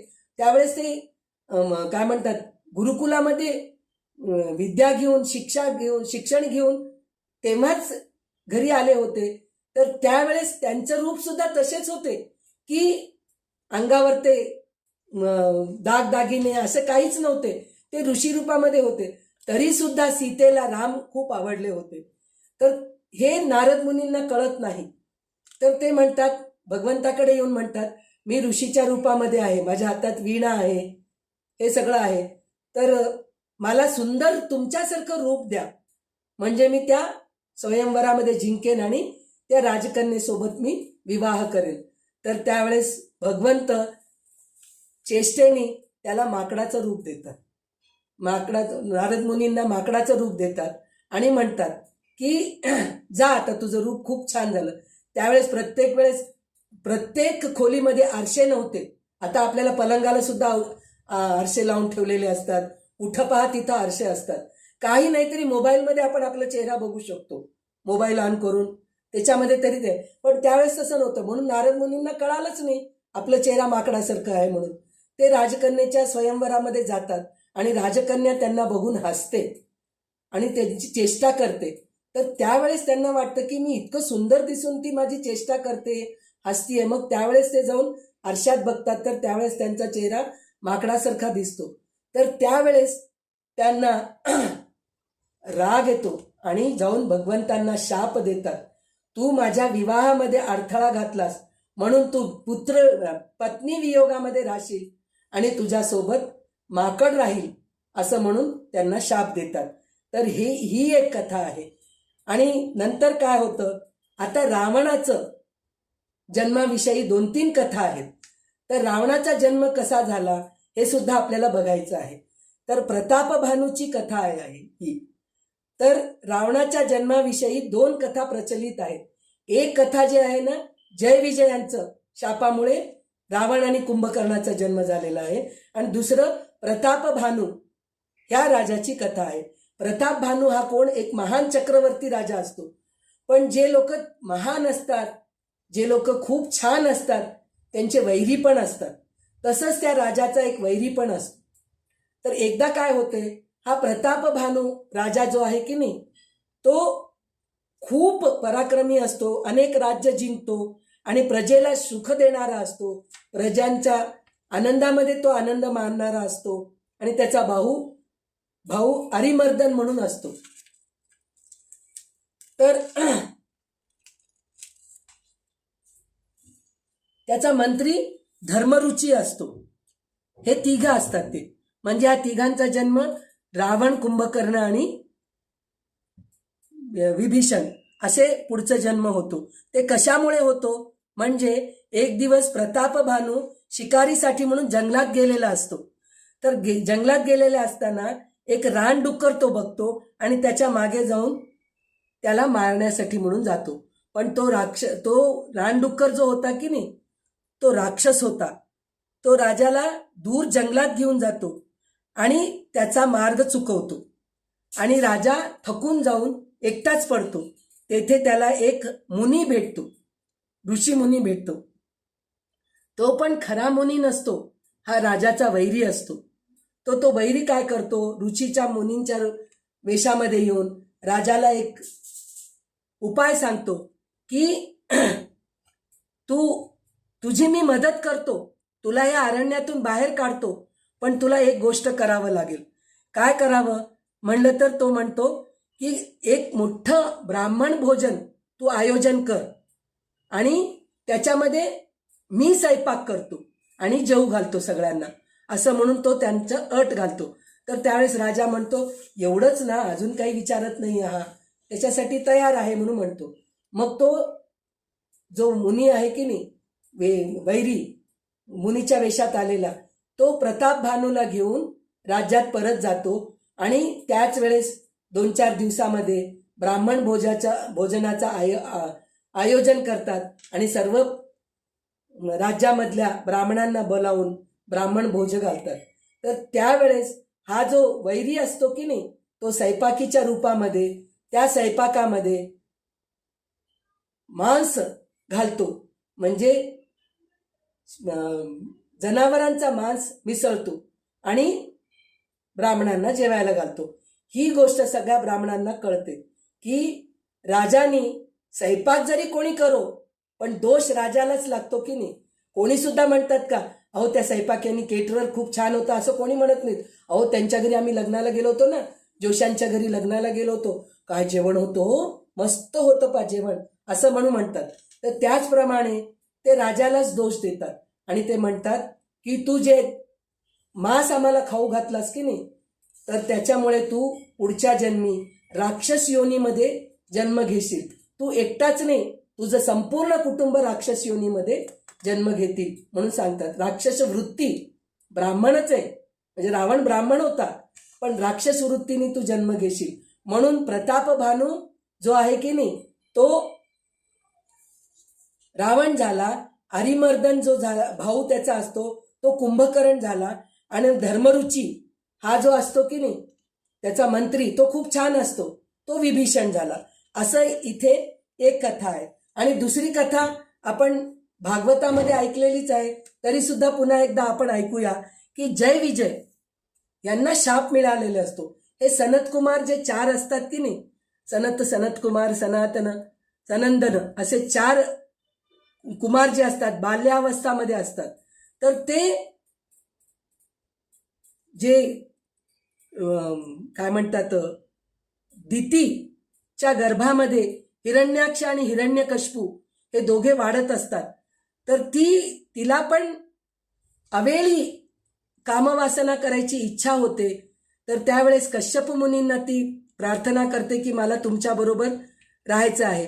तर त्यावेळेस कश्यप मुनी समजून सांगतात की तू हे करणं चुकीचं आहे, पण ती ऐकत नाही. तर त्यावेळेस स्त्री हट्टामुळे त्यांना ते कर्म करावंच लागतं आणि नंतर तिला पश्चाताप होतो की आपण हे केलेलं चुकीचं आहे, ही वेळ संध्याकाळची होती, त्यावेळेस करणं चुकीचं आहे असं म्हणून ती विचार करते. तर त्यावेळेस ती कश्यप मुनींना विचारते की मी काय करू.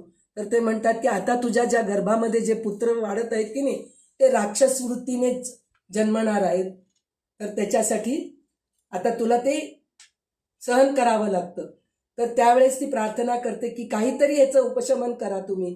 तर त्यावेळेस म्हणतात की त्या राक्षसांच्या कुलामध्ये प्रल्हाद हा दैवभक्त असतो आणि त्याचा नातू बलिराजा हा सुद्धा दैवभक्त असतो. तर हे तुला चांगलं आहे. त्या दोघांमुळे पुन्हा सगळ्या राक्षस कुळांचा उद्धार होतो म्हणून सांगतात ते. मग त्याप्रमाणे ती दिती घाबरून जाते आणि 100 वर्ष ती स्वतःच्या गर्भामध्ये त्या 2 मुलांना वाढवत असते. पण ते त्याचं तेज इतकं होतं की पूर्ण ब्रह्मांड, पृथ्वी, पाताळ, स्वर्ग हलून जातं, घाबरून जातात सगळे. तर त्यावेळेस त्याचं काहीतरी उपाय करावं त्या विचारांनी हे सनतकुमार सनंतन हे 4 ऋषिकुमार जे आहेत की नाही ते भगवंताच्या दर्शनासाठी जाऊन त्यांच्याकडून काहीतरी उपाय करावं असं म्हणून ते विचारायला जातात. तर जात असताना त्यांना 7 द्वार असतात. 6 द्वार पार केल्यानंतर मुख्य द्वार जे असतं की नाही त्या मुख्य द्वारावर ते जय विजय थांबलेले असतात त्यांनी द्वारपालक म्हणून. तर ते सनतकुमार सनातनांना अडवतात. तर त्यावेळेस त्यांना खूप राग येतो आणि ते शाप देतात की तुम्ही 3 जन्म राक्षस कुळामध्ये जन्मतात, तुम्ही राक्षस वृत्तीने जन्मतात तुम्ही म्हणून त्यांना शाप देतात. तर त्यावेळेस ते घाबरून जातात आणि ह्यांचा संवाद चालू असताना भगवान विष्णू स्वतः येतात आणि बघतात की हे ऋषिकुमार आपल्या दर्शनासाठी आलेत म्हणून. मग त्यावेळेस भगवान विष्णूच स्वतः पाया पडतात सनतकुमारांचे, सगळ्यांचे पाया पडून ते म्हणतात की ह्याचं काहीतरी उपशमन करायला पाहिजे, तर ते तुम्हीच बघून घ्या असं म्हणतात. मग त्यावेळेस भगवान विष्णू म्हणतात की तुम्ही 3 जन्म राक्षस वृत्तीमध्ये जन्मताल पण सतत तुम्ही माझं नाम जप करताल, त्याचं कारण काय. विष्णू चांगला नाही, विष्णू चांगला नाही, विष्णू असा आहे. आपण बघा आपल्या दुष्टांच्याच बद्दल लोकांना सांगत असतो, पहा लोक बोलत असत माझी सासू अशी आहे, पण आपल्या तोंडामध्ये नेहमी सासू नणंद ह्यांचेच नाव, म्हणजे एक उदाहरण म्हणून सांगते बरं का. सगळेजणी तसे नसतात. आपल्या ग्रुपमध्ये जे आहेत की नाही ते सगळेजणी खूप सात्विक स्वभावाचे आहेत, कधी चुगली वगैरे करणारे नाही आहेत. तर एक उदाहरण म्हणून सांगतेय, कधी पण आपल्या मुखामध्ये आपल्या म्हणजे काय म्हणतात वैरी किंवा शत्रू यांचेच नाव जास्त येत असतात. तर त्याप्रमाणे तुमच्या मुखामध्ये सुद्धा मी शत्रू असतो म्हणून माझे नाम सारखं असते आणि माझ्या हातूनच तुमचा वध होऊन तुमचा उद्धार होऊन परत तुम्ही जय विजय म्हणून द्वारपालक म्हणून होतात. तर पहिला जन्म जे आहे की नाही ते हिरण्याक्ष हिरण्यकश्यपू म्हणून होईल, दुसरा जन्म आहे रावण कुंभकर्ण म्हणून होईल आणि तिसरा जन्म आहे शिशुपाल दंतवक्त्र, असं 3 जन्म होईल म्हणून ते सांगतात. तर अशा प्रकारे रावण कुंभकर्णांचा जन्म झाला आहे. ही एक कथा आहे, रावणाच्या जन्माची कथा आहे. त्याच्यानंतर रावण शिवभक्त आणि अहंकारी असतो. तर ते कशासाठी म्हणजे काय आहे, रावण शिवभक्त होता पण अहंकारी असतो. तो कठोर तपस्या करून ब्रह्मा यांना प्रसन्न करून घेतो आणि देवतांनाही भयभीत करून टाकतो. तर शेवटी ब्रह्मदेव त्यांच्यासमोर प्रकट झाले आणि काय वर पाहिजे म्हणून विचारलं तर तो म्हणतो की मला अमरत्व पाहिजे. तर ब्रह्मा म्हणतात अमरत्व मिळत नाही, कोणालाच मिळत नाही. तर त्याच्याऐवजी तू दुसरं काहीतरी विचार. तर त्याला लक्षात येतं की माझ्या अगोदर नरसिंह अवतार झालेला आहे. तर त्याच्यामध्ये नर आणि सिंह म्हणजे माणूस आणि हिंस्र प्राणी हे दोघं मिळून हिरण्यकश्यपूचं वध केलेलं आहे. तर मला देव आणि प्राणी या दोघांच्या हातून मला मरण नकोय. आणि असुर काय म्हणतात यक्ष यांच्या कोणाकडूनच मला मृत्यू नको म्हणून विचारतात. पण त्यावेळेस त्याला असं वाटतं की मानव आणि हिंस्र पक्षीपेक्षा माकड हे आपल्याला काही करू शकत नाही. त्याला तुच्छ लेखतो. तो तुच्छ लेखून त्याच्याबद्दल काही उल्लेखच करत नाही. तो म्हणतो की मला देव दानव कोणीच मारू नये, हिंस्र पक्षी पण प्राणी सुद्धा मला मारू नये म्हणून तो वर मागतो.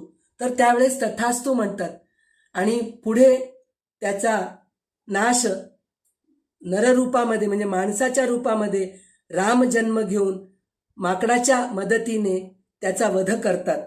तर अशा प्रकारे रावण शिवभक्त असला तरी अहंकारी होता आणि त्यांनी अशा वर विचारला, त्यामुळे त्याचा अंत रामाच्या हातून होतो हे आपल्याला या कथेतून कळते. आणि वाल्मिकी रामायणामध्ये हे सांगितले मी तुम्हाला. वाल्मिकी रामायणामध्ये लवकुश यांचा हे सांगतात सगळ्यांना. आणि रामचरित मानसामध्ये शिवपार्वती संवाद आहे. तर इथे आपण रावणाचा जन्म कसा झाला, रामाचा जन्म कसा होतो ही सगळी कथा आपण ऐकलो. आता आपण बालकांडातली मुख्य प्रसंग काय आहेत ते पहिले बघूया. आता आपण प्रत्यक्ष वाल्मिकी रामायणामध्ये पदार्पण करत आहोत. राजाधिराज रामचंद्र भगवान की जय. तर इथे वाल्मिकी रामायणामध्ये आपण पदार्पण करत असताना तर सुरुवात बालकांडापासून होते. तर बालकांडमध्ये काय आहे हे आपल्याला पहिले बघायचं आहे. तर बालकांडामध्ये श्रीरामाच्या जन्मापासून ते त्यांच्या विवाहापर्यंत एकूण 77 सर्ग म्हणजे अध्याय आहेत वाल्मिकी रामायणामध्ये. वाल्मिकी आणि नारद संवाद. वाल्मिकी ऋषींना नारद रामकथेचा संक्षेप सांगतात. वाल्मिकी ऋषींना श्लोकबद्ध रामायणाची रचना करण्याची प्रेरणा मिळते. दशरथ राजा पुत्रप्राप्तीसाठी म्हणून यज्ञ करतात. यज्ञातून मिळालेल्या पायसापासून 4 पुत्र जन्म होतो. राम लक्ष्मण भरत शत्रुघ्न यांचा जन्म होतो. 4ही राजकुमारांचा जन्म आणि बाल्यकाल याचे वर्णन आहे. नंतर विश्वामित्र ऋषी दशरथांकडे जाऊन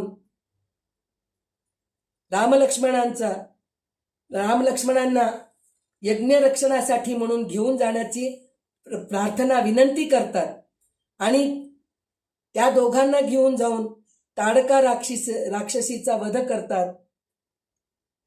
ही रामाची पहिली पराक्रम कथा हे आपल्याला ऐकायला मिळणार आहे. राम यज्ञात विघ्न आणणाऱ्या राक्षसांचा मारीच सुभाऊ यांचा वध करतात. विश्वामित्र आणि रामलक्ष्मण अनेक दिव्य अस्त्रांचे ज्ञान देतात. अहिल्या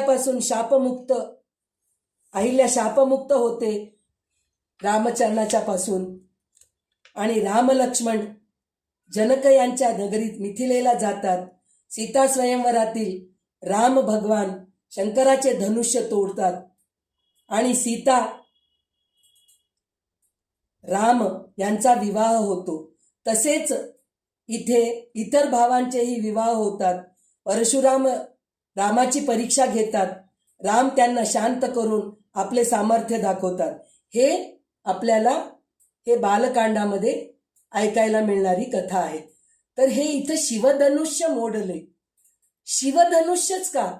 शिवाच्या हातात खरं तर डमरू काय म्हणतात त्रिशूल हे सगळे आयुध असतात. पण इथं मुख्यतः शिवधनुष्यच म्हणून का घेतलेलं आहे त्याची एक छोटीशी कथा आहे बरं का. ती कथा आज आपण ऐकणार आहोत. ती कथा म्हणजे काय आहे तर इथे आपल्याला आपल्या शरीराच्या ह्याच्यानी आहेत. तर हे ललिता सहस्रनामामध्ये जे आहे की नाही, मूलाधारेक निलया ब्रह्मग्रंथी विभेदिनी, मणिपुरांत रुदिता विष्णुग्रंथी विभेदिनी, आज्ञाचक्रांतरालस्ता रुद्रग्रंथी विभेदिनी, सहस्राराम भुजारूढा सुधासाराभिवर्षिणी, असे 2 श्लोक आहेत. ते 2 श्लोक काय आहे, आणि 38 आणि 29वा श्लोक आहे. तर ह्या श्लोकाचा ह्या शिवधनुष्याशी संबंध आहे. कसा असेल बाबा, शिवपार्वती, प्रकृती पुरुष आणि राम सीता यांचा हे तिघही एकच आहेत. आपण मानलं तर शिव वेगळे राम वेगळे, पण प्रत्यक्षात बघितलं तर सगळं ब्रह्मतत्वच आहे, सगळे एकच आहेत. तर त्याची ही कथा अशी आहे की मूलाधारैक निलया ब्रह्मग्रंथी विभेदिनी, म्हणजे मूलाधार चक्रामधून आपलं जे प्रवाह होतो ऊर्ध्वगतीने वरच्या बाजूला सहस्रार चक्रापर्यंत जे जातो की नाही, तर ते जे प्रवास आहे की नाही, तर सुरुवात मूलाधार चक्रापासूनच होतो. तर ते मूलाधार चक्रामध्ये ब्रह्मग्रंथी असते. तर ते ब्रह्मग्रंथी विभेदन करून वर जाते, स्वाधिष्ठान चक्रापर्यंत जाते. त्याच्यानंतर मणिपूर चक्रापाशी जाते. तिथे कोणचं ग्रंथी असते, विष्णू ग्रंथी असते. तर त्याचे पण भेदन करतात. भेदन करून म्हणजे जे खरोखर ह्या कुंडलिनीच्या अभ्यासामध्ये असतात किंवा त्याच्या क्रियामध्ये असतात, त्यांना ह्या सगळ्या गोष्टीचे अनुभव येतात. तर जे विष्णू ग्रंथाचं विभेदन करून विशुद्ध आणि अनाहक चक्र आणि हे कंठचक्र जे आहे की नाही, इथपर्यंत जातात. गेल्यानंतर ते आज्ञाचक्र इथे असतो, म्हणजे कपाळाच्या मधोमधी असतो. तर ते आज्ञाचक्रापाशी रुद्रग्रंथी असते. रुद्रग्रंथी म्हणजे काय, शंकराचा ग्रंथ. पहिले ब्रह्मग्रंथ, नंतर विष्णू ग्रंथ, नंतर आज्ञाचक्रापाशी रुद्रग्रंथ असते. रुद्र म्हणजे कोण, शंकर आहे. आणि आपले 2 भुवया जे आहेत की नाही, ते 2 भुवया धनुष्याच्या आकारासारखं दिसतो की नाही आपल्याला. तर ते धनुष्याचं भेदन करून आज्ञाचक्राच्या रुद्रग्रंथाचं भेदन करून सहस्रार्क चक्रापर्यंत जातात. तिथं गेल्यानंतर काय होतं, प्रकृती पुरुषाची मिलन होते, म्हणजे शिवपार्वतीचे मिलन होते. आणि तिथून अमृतस्राव आपल्याला मिळते. ते सहस्रदळामध्ये असते. जे काय म्हणतात त्याला, शंकराचं जे रुद्रग्रंथी जे आहे, सहस्रार्क चक्र जे आहे की नाही, ते जे आहे सहस्रदळामध्ये असते. म्हणजे इथे रामांनी शिवधनुष्य मोडून सीतेशी विवाह केलेला आहे, म्हणजे सहस्रार चक्रापर्यंत गेलेलं आहे. तर त्याचप्रमाणे आपण सुद्धा कुंडलिनी शक्तीचा अभ्यास जर करत गेलो आणि त्याप्रमाणे आपण क्रिया जर करत गेलो, तर त्याचा खूप आपल्याला सुद्धा फायदा होतो. म्हणजे आपण सुद्धा शिवधनुष्य मोडून आज्ञाचक्रातून रुद्रग्रंथ विभेदन करून सहस्रचक्रापर्यंत जाऊ शकतो. हे आपल्याला ह्या कथेतून आपल्याला कळतं. म्हणजे शिवधनुष्यच का आणि मोडलं का, तपंचा लावू शकलो असतो ना आपण, दोरी चढवू शकलो असतो, पण नाही, तोडलं. म्हणजे विभेदन केलं, तिचं धनुष्याचं हे केलेलं आहे, खंडन केलेलं आहे. म्हणजे ते खंडन केल्याशिवाय, भेदिनी केल्याशिवाय आपण वर जाऊ शकत नाहीत. म्हणून इथे आपल्याला ह्याचा प्रतीक दाखवलेलं आहे. तर हे शिवधनुष्याचं आपल्याला कथा इथे ऐकायला मिळालेलं आहे.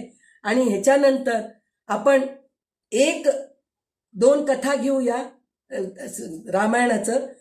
तर ते पहिलं कथा काय आहे, म्हणजे काय होतं, एकदा वाल्मिकी ऋषी जेव्हा नारदांच्याकडून रामनामाचा जप घेऊन ते जे हे होतात की नाही, ऋषी बनतात, तर त्यावेळेस ते एकदा नदीकाठी बसलेले असतात. तर तिथे त्यांना एक क्रौंच पक्षीचा जोडपे दिसते. ते दोघं आनंदाने विहार करत असतात.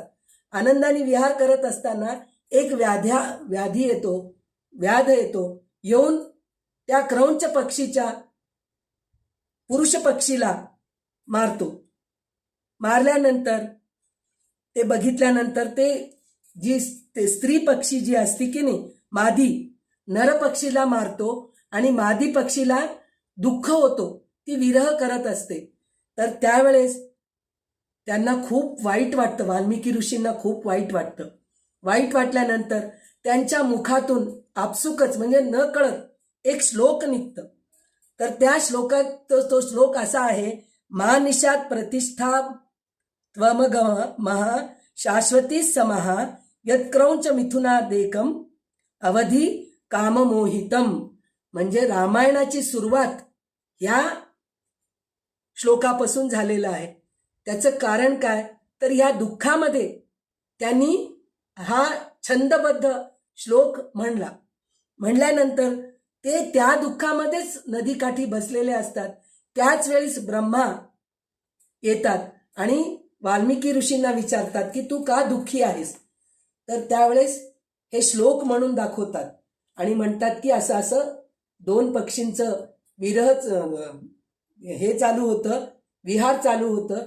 त्यावेळेस शिकारी येऊन नर पक्षीला मारला आणि मादी पक्षी दुःखी झाली. ते पाहून मला खूप दुःख होतंय, मन अशांत आहे म्हणून म्हणतात ते.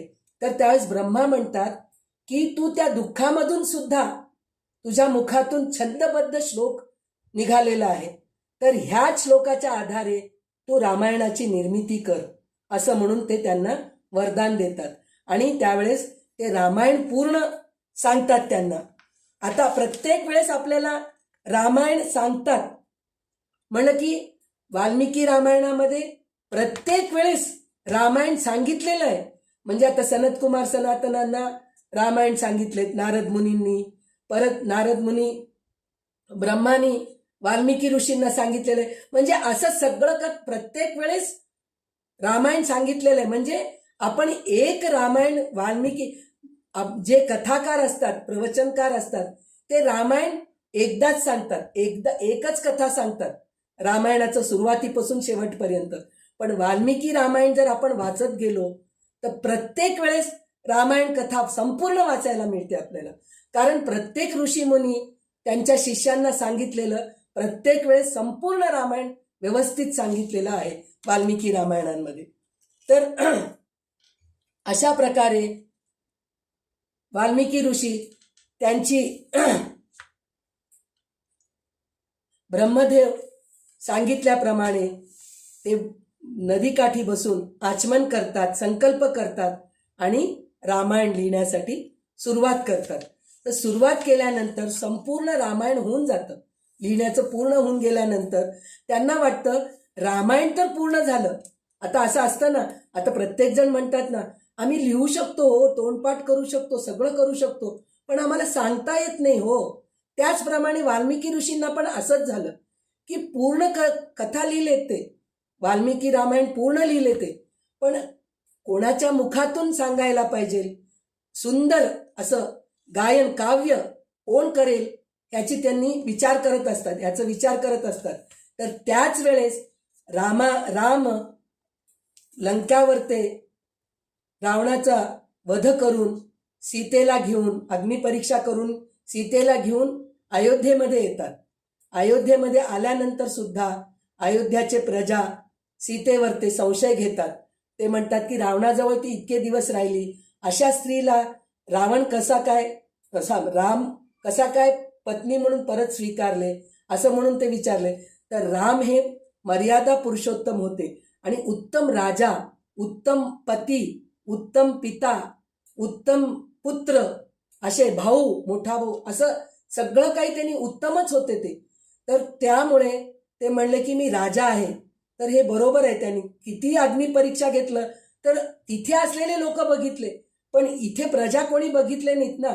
तर सगळ्यांच्या शब्दावर विश्वास ठेवायसारखं नसतं, म्हणून ते म्हणतात की सीतेला जाऊन पुन्हा आश्रमामध्ये सोडून दे, लक्ष्मणाला आज्ञा देतात.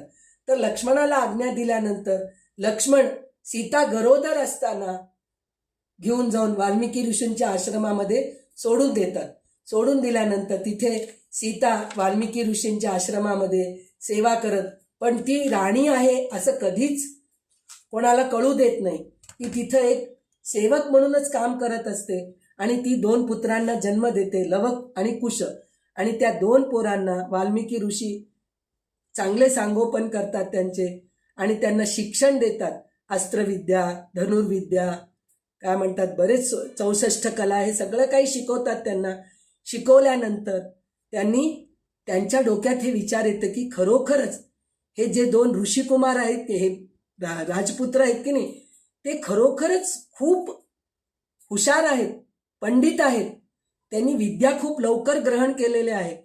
तर त्यांच्या मुखातूनच हे रामायण सगळ्यांपर्यंत पोचले तर चांगलं होईल. म्हणून हे जे वाल्मिकी काव्य जे आहे की नाही, ते काव्य पूर्ण त्या लवकुशांना शिकवतात आणि त्या लवकुशांच्या मुखातून सगळ्यांच्या पर्यंत पोहोचवतात.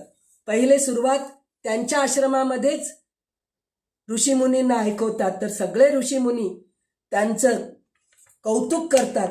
कौतुक करून त्यांना वस्त्र, कलश, वल्कल, मृगचर्म, कमंडलू, मेखला, कौपीन असे सगळे पारितोषिक देतात त्यांना आणि त्यांना आशीर्वाद देतात.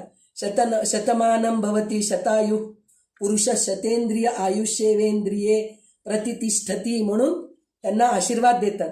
आणि आशीर्वाद दिल्यानंतर मग एकदा काय होतं, वाल्मिकी ऋषी म्हणतात की आता तुम्ही आश्रमामध्येच नाही, आता बाहेर सुद्धा ह्या रामायणाचा प्रचार करा.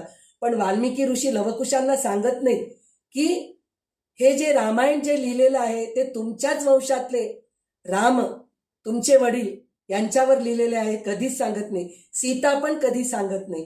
तर ते 2 मुलं हातात वीणा घेऊन रस्त्यावर ते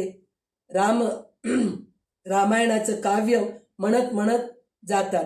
आणि एके दिवशी राम रस्त्यावर हे जे लवकुश म्हणत असतात, रामायणचं काव्य गात असतात, त्यावेळेस रामाच्या कानावर पडते आणि रामांनी स्वतः लवकुशांना दरबारात बोलावून त्यांना रामकथा सांगायला सांगतात. तर अशा प्रकारे इथे लवकुश दोघेही रामकथा रामांसमोर सांगायला सुरुवात करतात. स्वये श्री राम प्रभू ऐकती कुशलव रामायण गाती कुशलव रामायण गाती. तर आज आपण रामायण निर्मिती कशी झाली, रामनामाचा महिमा, रामायणाचा महिमा, रामचरितमानस आणि वाल्मिकी रामायणाचा महिमा सुद्धा आपण ऐकलो आहोत. आणि रामाचा जन्म कसा झाला, रावणाचा जन्म कसा झाला, आणि सर्वात महत्त्वाचं म्हणजे ऋषींच्या मुखातून जरी दुःखाच्या रूपाने जरी श्लोक प्रकट झाले तरी एवढं मोठं रामायण ग्रंथाची निर्मिती झाली, हे सर्व आपण बघितलो. तर उद्या प्रत्यक्ष रामायणामध्ये आपण जाणार आहोत. तर उद्या अजून एक महत्त्वाची गोष्ट अशी आहे, उद्या निर्जला एकादशी आहे. तर निर्जला एकादशी असल्यामुळे उद्या रामायण थोड्या वेळासाठी थांबूया आपण. उद्या हरिपाठातलं एक अभंग राहिलेला आहे संध्याताईंच्या विवेचनातला.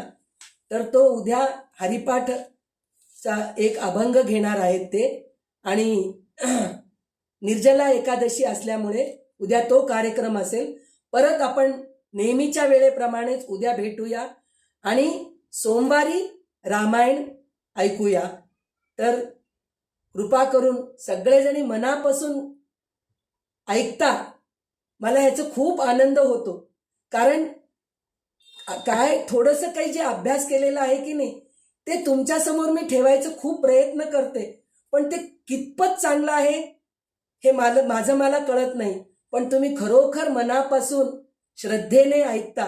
तर खरोखर तुम्हा सर्वांना जसं त्या आपण रामायण महात्म्यामध्ये ऐकलो की त्यांना घेऊन जाण्यासाठी म्हणून, रामायण ऐकलेल्यांना घेऊन जाण्यासाठी म्हणून देवदूत जसे आले, तसं आपल्या सर्वांना भगवंत येऊन आपल्याला कृपा करावी, ही अशी रामांच्या चरणी प्रार्थना करून मी रामायण इथे थांबवते. व रामचंद्र भगवान की जय. करचरणं कृतं वा कायजं कर्मजं वा श्रवणनयनजं वा मानसं वापराधं विहितं वा सर्वमेतत्क्षमस्व। जय जय करुणाब्धे श्रीमहादेव शम्भो, श्रीमहादेव शम्भो, श्रीमहादेव शम्भो। मनरंगणा मधुसूदना मुखी राहो माझ्या प्रभो हे नाम सदा। मनरमणा मधुसूदना मुखी राहो माझ्या प्रभो हे नाम सदा। प्रभो हे नाम सदा। आठवितो रे गोकुळीच्या बाळलीला, आठवितो रे गोकुळीच्या बाळलीला। आनंदे नटला जीव हा, आनंदे नटला जीव हा। मनरमणा मधुसूदना, मनरमणा मधुसूदना मुखी राहो माझ्या प्रभो हे नाम सदा। येईल काळीसा,